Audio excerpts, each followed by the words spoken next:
ने पिए था तो के मालूम ना का ए जे पिए तो पिए, लेकिन हमारे आगे कुल ना चल पिए अलुआ। अरे का बात है?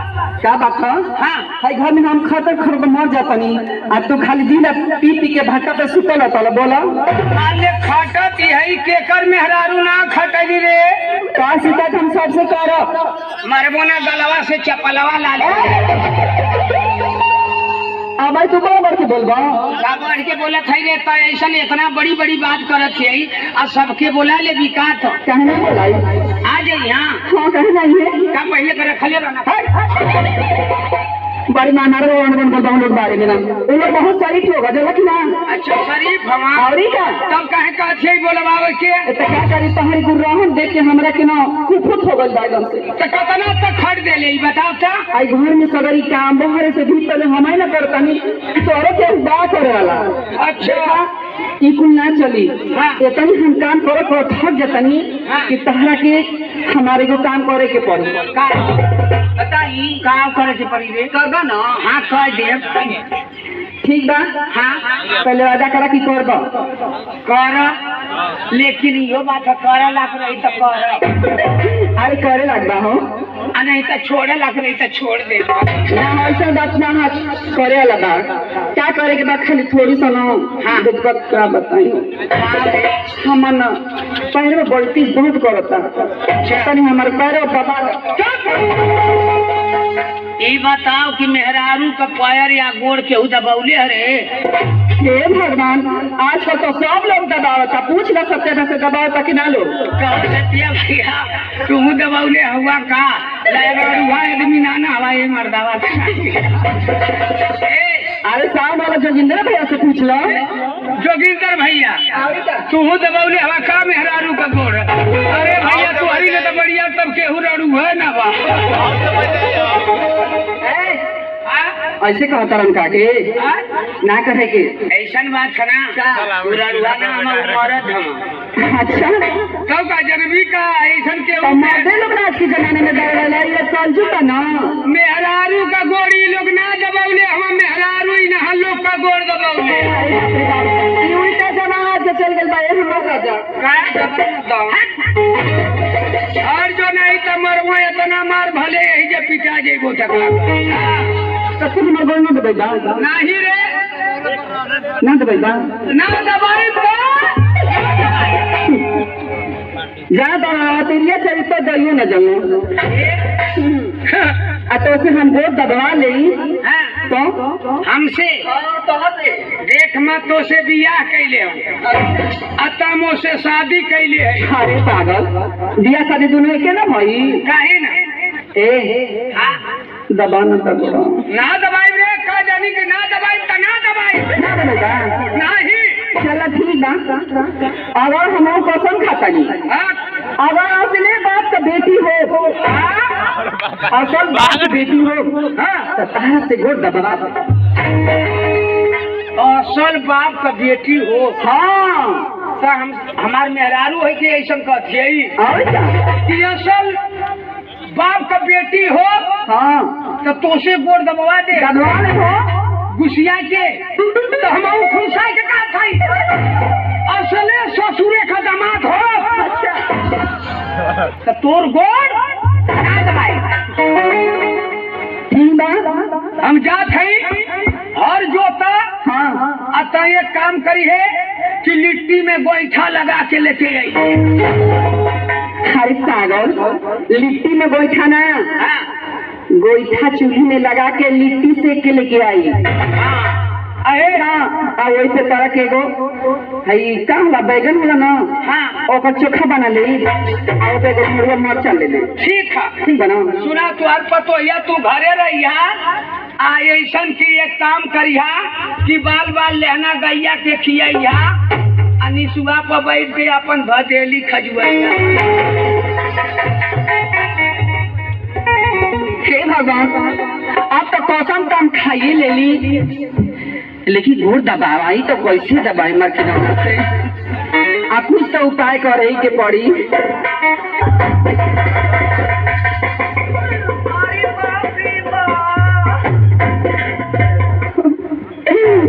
अरे कार गला अरे बाप रे बाप, अरे माई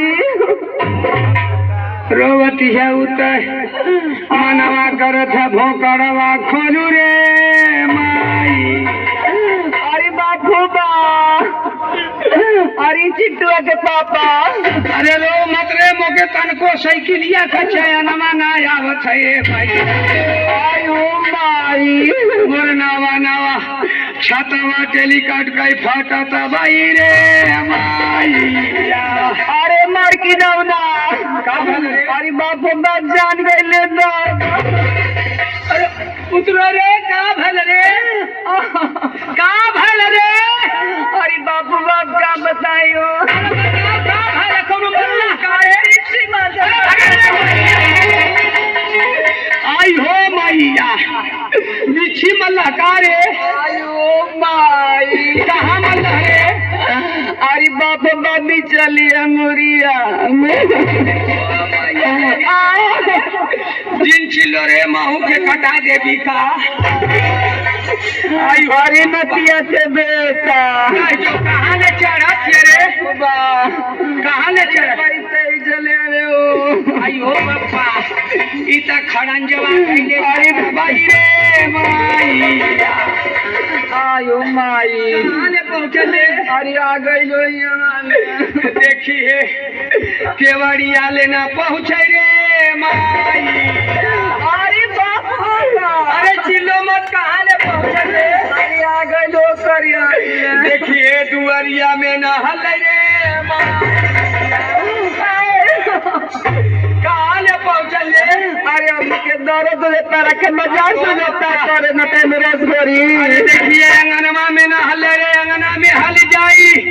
अरे बाप रे बाप आ गया हमार कुल ना सो जाई ओ माई।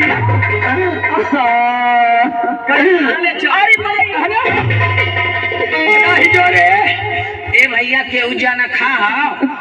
अरे जान खाना जान खा रे बिच्छी कह। अरे मर की ना अरे केहू ना हम बिच्छी का जानकार ही रह जो। अरे माई ओ माई अरे रो मत रे, रोवत है तो मन करत हम भोकाड़ खोल दे। जो अरे आराम ज्यादा हमके बिच्छी मल पते मजाक सुझे तो करे करिया। तोरे नसिया नसिया चढ़त है बिछिया। अरे मैया देखिए ऊपर आना पहुँचे रे मैया। कहाँ ले पहुँचले। अरे आ गई आयो राजो राजो केहू ना जानकार है। हम जानकार हैं। बिच्छी तो बहुत जाने झारन, बहुत चुपचाप झारन। हम मंत्र आज खोल के पढ़े जात हैं। वह मंत्र केहू के सीखे के रही सीख लिया। केहू के घर में केहू के बिच्छी मार दे तरोहा त परोहा त ले जाए के अगवा रे पिछुआ रे कहीं कोली में झाड़ दिया फीटा फीट हो जाए।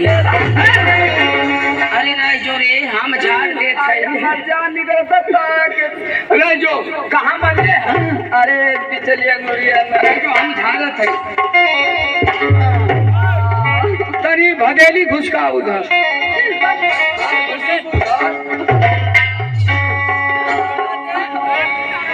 अरे गुइया गुइया ए गुइया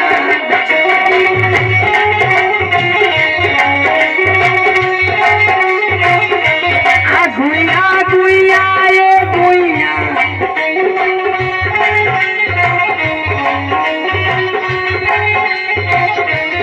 बिछिया मार के पराई लाते खाई रे गुइया।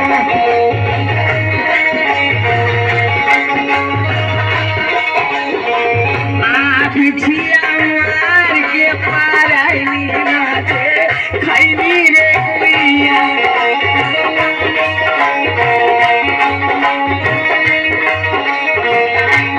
गुइया गुइया ए गुइया।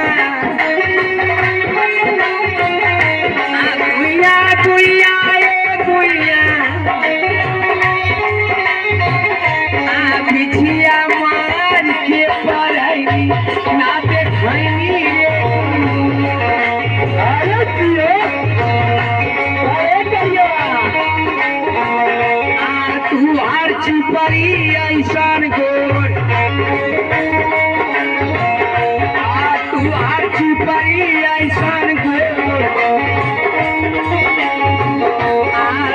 कैलू तू चारी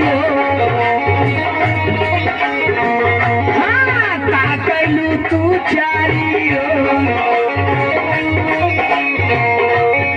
तुम्हारे अखिया कई फूटरिया जैसे मुसुर मुसुर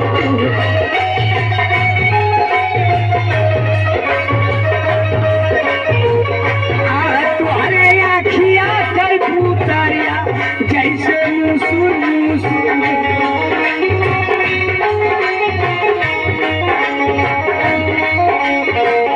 आजी आजी आजी नानी नानी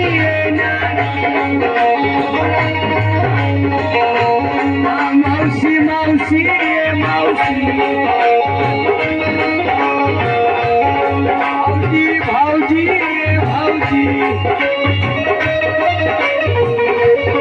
तू हटे सुइया लगई बिछिया उतारिए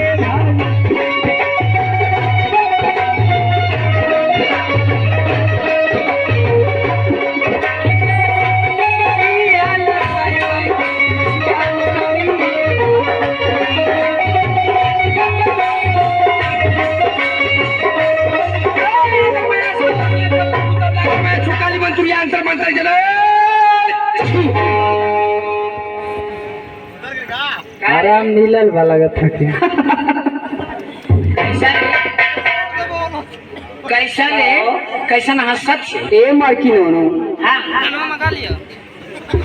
क्या चले रही का बात कि असल में अगर बाप के बेटी हूँ तो तोहसे गोड़ दबवा ले हमके बीचू चिना मल रही हो हाँ ई तो एगो बहाना रहला तोहसे गोड़ दबवावे का तोहसे गोड़ दबा सही कहली हरी का मान ले गोड़ दबवा ले ली हाँ कहली कि मैं असले बाप का बेटी रहबू हाँ तो तुमसे गोड़ दबवा के छोड़बू दबवाइए ले ली दबौली रहली और महू कनो असले ससुरे का दामाद रहबू अच्छा तो तोर गोड़ ना दबेबू तई बता दवाई देनो तो का करी दोनों बतिया तो तोरे बपवा पड़ल का मोरी